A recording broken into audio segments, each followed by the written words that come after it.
The first thing I felt was the cold of the marble, not the pain that came a second later, this white, shrieking thing that ate the whole left side of my face. First, it was just the floor, hard and smooth against my cheek, and then the blood dripping off my nose onto the tiles, and the sound of my own breathing, wet and wrong. My wedding dress was pooling around me. The hem was already going dark. I want to tell you something before I go any further. And I need you to believe me, I am not a dramatic person. I have held a man's hand while he bled out from a G-sev-U to the chest and never raised my voice.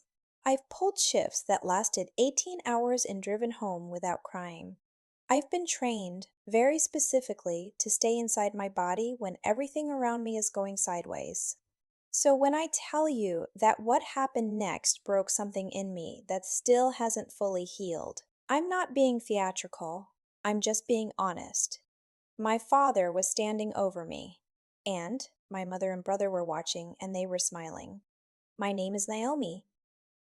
For 5 years, I worked 12-hour shifts in an ER in Columbus, Ohio. Trauma. The real kind: car wrecks, assaults, overdoses. Kids who came in not breathing. People who were going to lose a limb in the next 20 minutes whether we moved fast enough or not. I was good at it. Not because I'm fearless. I'm not, but because I'd spent my whole life being trained to hold still when things are falling apart. What I didn't understand until I was 31 years old, lying on a marble floor in a wedding dress, was who had trained me and why. Growing up, my family had one phrase they treated like scripture: blood is thicker than water. My father, Roland, said it the way some people say I love you, as a transaction, as a reminder of what you owed. If someone in the family needed money, you found it.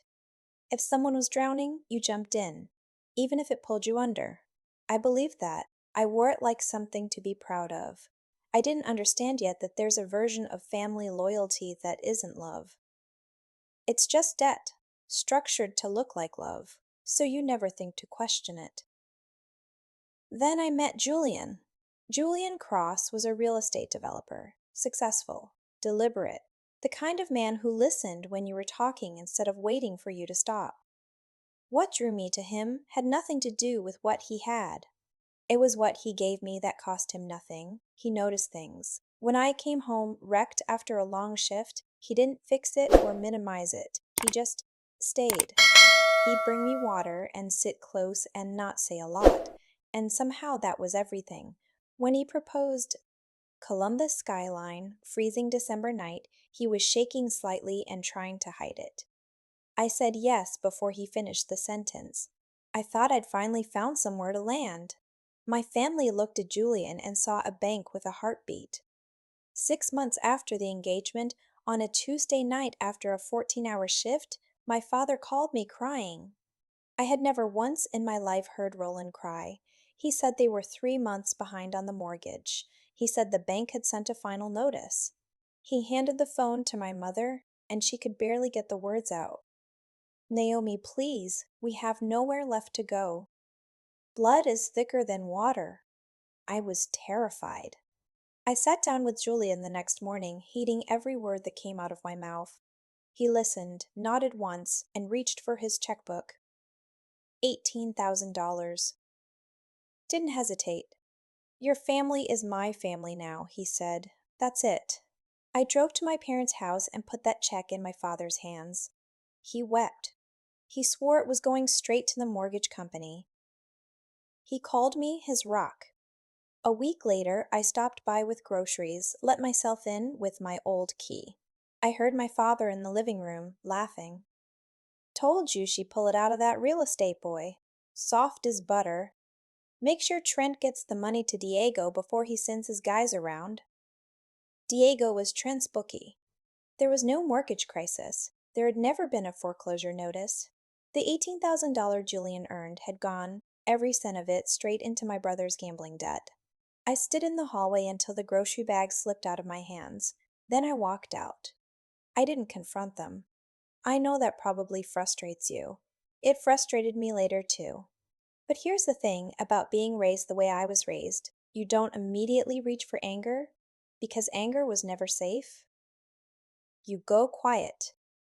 You go internal. You tell yourself I'll handle this differently, going forward, and you throw yourself into the next thing. In my case, wedding planning. Back-to-back shifts, Julian. I promised myself I'd never ask him for another dollar for my family. I kept that promise. My family found a way around it. 4 months later, on a Thursday, my mother called the hospital switchboard screaming. She said my father had collapsed and been rushed to a private cardiac clinic. She said the doctors had found a massive blockage, emergency surgery, immediate, uninsured, and the clinic needed $28,000 wired by end of day or they wouldn't prep the OR. They're letting him die because we're poor, Naomi. Please, I am a trauma nurse. I should have asked for the cardiologist's name. I should have asked for the diagnosis code, the clinic's license number, the transfer paperwork. I know exactly how cardiac emergencies work. I've been inside dozens of them. Instead, all I could think was, my father might die before he can walk me down the aisle. Fear is funny that way. It doesn't care how trained you are. It finds the specific thing you can't think around, and it parks there.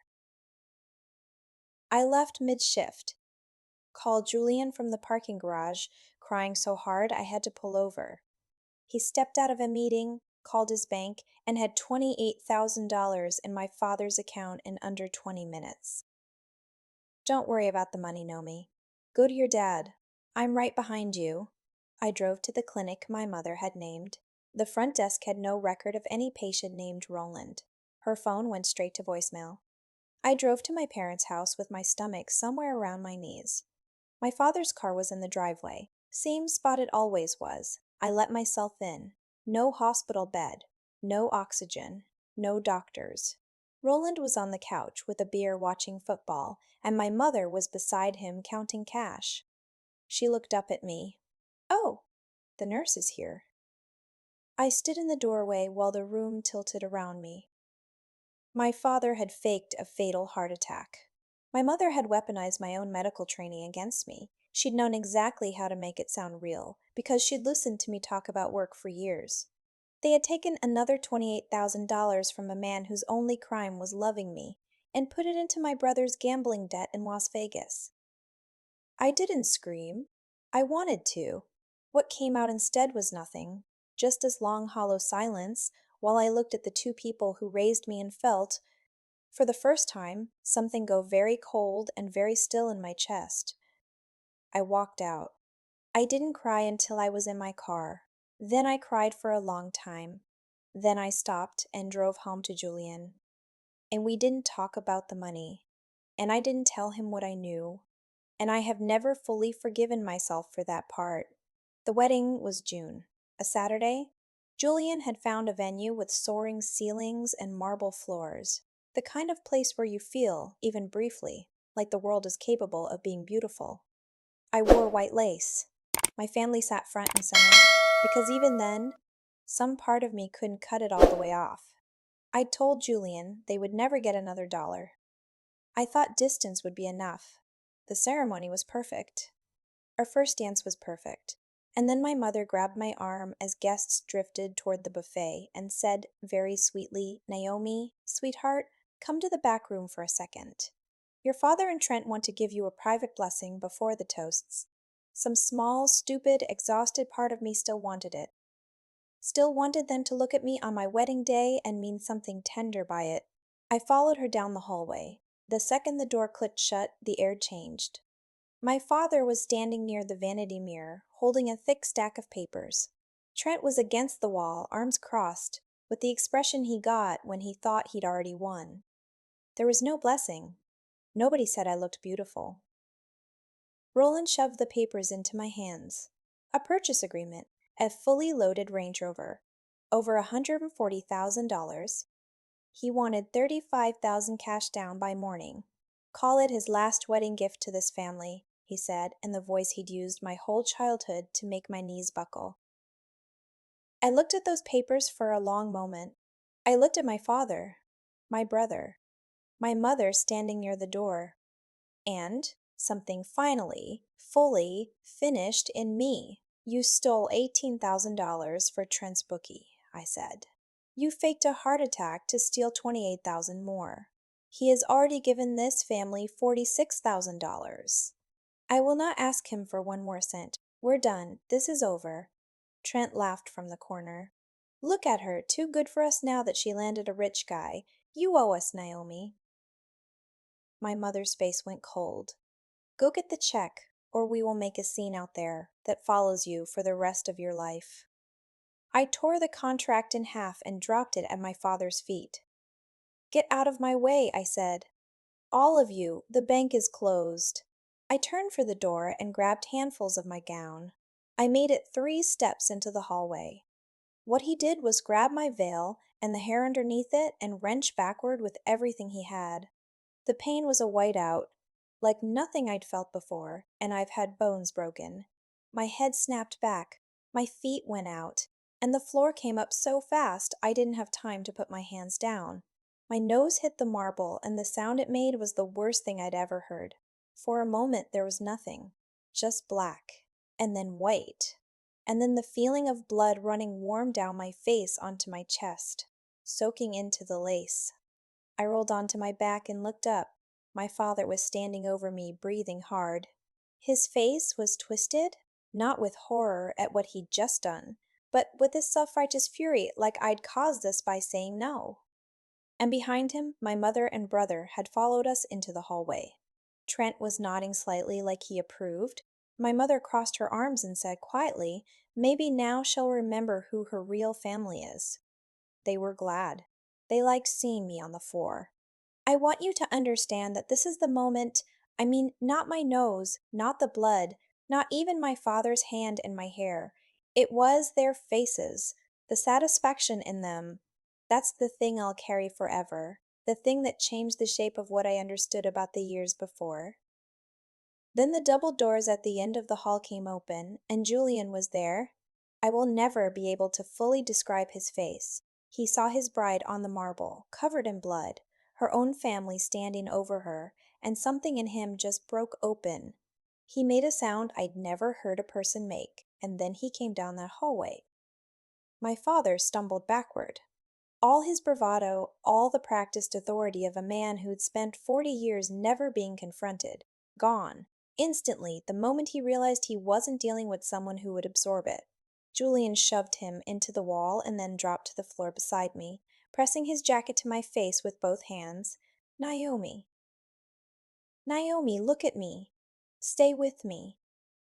The hallway filled with screaming, and I lay there soaked in my own blood on my wedding day, and I looked past Julian's shoulder at my mother and brother trying to fold themselves into the crowd, and I felt something inside me go very still and very clear.